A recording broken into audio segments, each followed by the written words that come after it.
Listen, thank you all for coming out and being with us today, and I want to thank the Bearings in particular for being such gracious hosts as I had the opportunity to meet the men and women who make this place work, and that's the employees here, and very gracious from top to bottom.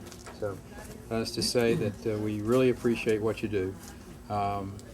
They're reflective of the thousands of employers all across this great state who carry our economy on their back. They're risking their capital. They're pursuing their dreams. They're carrying on the dreams of forefathers in your case, and they're creating jobs for our citizens. Texans like the Bearings are the people who drive our state's economic engine. They're the individuals who hire the men and women to drive our economy. And during these tough times, Texas employers are working harder than ever to move products, to make payroll, to create jobs. And the last thing they need right now is for government to burden them with higher taxes and with expanded obligations. The unemployment insurance stipulations in the new federal stimulus bill will ultimately increase the burden borne by Texas employers.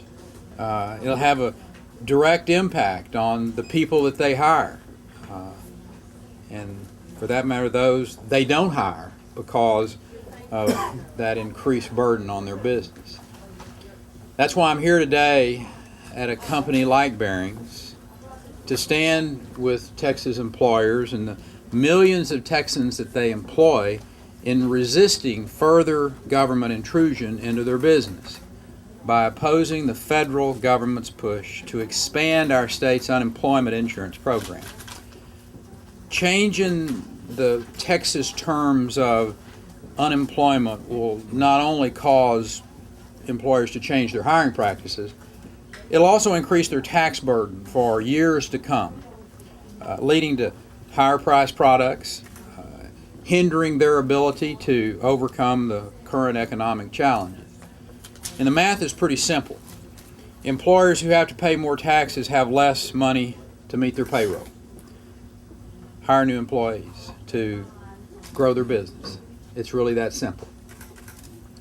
If Washington really wanted to help, wanted to respect our rights as a state, they would send dollars from the federal unemployment account with no strings attached, just like they did in 2002.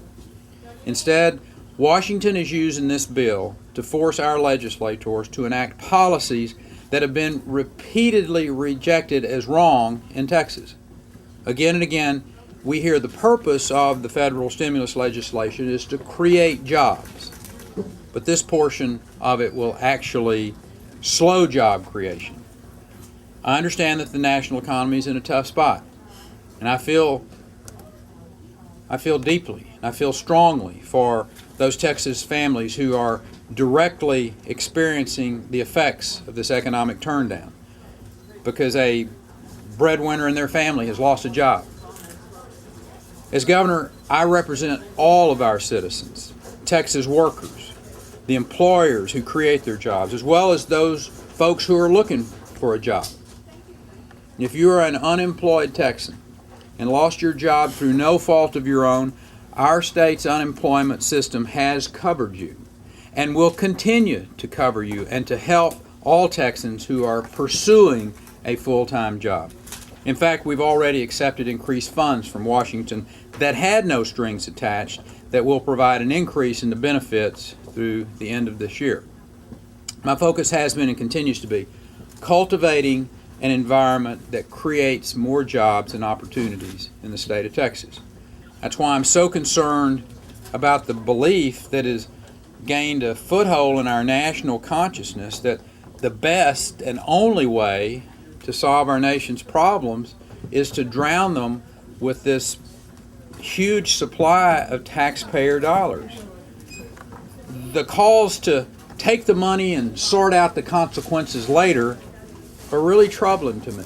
And quite frankly, I think they're irresponsible. Texas leaders are obligated to address the current economic situation while looking to the future and remembering the lessons of the past. We cannot forget that Texas overcame a $10 billion deficit in 2003 because we decided to reduce government spending, not to increase government spending. By freeing up employers to succeed in the marketplace, we're also freeing them up to create more than 1 million Texas jobs over the past 6 years. Is a stunning record of success that those decisions made in 2003 are directly linked to. A longtime pillar of this community, Bearings employs about 170 Texans between their two locations, both full-time and part-time capacities. The proposed federal guidelines that would change the definition of unemployment will leave employers like them on the hook when the federal dollars dry up, leaving Texans with fewer job opportunities, consumers paying higher prices. The strings attached to these federal funds could very well strangle an economy that leads the nation in exports, in Fortune 500 company headquarters, and I might add is doing far better than the vast majority of other states. And this issue isn't about some abstract discussion. This affects people's lives. My office has received hundreds of letters from our citizens on the issue, the majority of them in strong support of my conclusion. They're Texans like small business owner from Katy, whose comment echoed a lot of business owners. He said Texans would be exchanging a short-term relief package for a long-term burden. Think of it as a payday loan with exorbitant rates to be paid by employers, one which would never be paid in full. Now, I really like the way Brent from Frisco got to the point when he wrote, "You protect our borders and maintain infrastructure, I'll build the business and create the jobs." Sound familiar? Yeah, I have a kindred spirit in the lady from Weatherford that wrote, "No matter how difficult the times are, Texans will come together and rise above any challenge.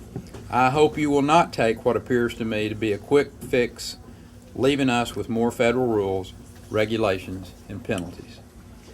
I happen to agree with those Texans because Texans prefer a paycheck over an unemployment stipend.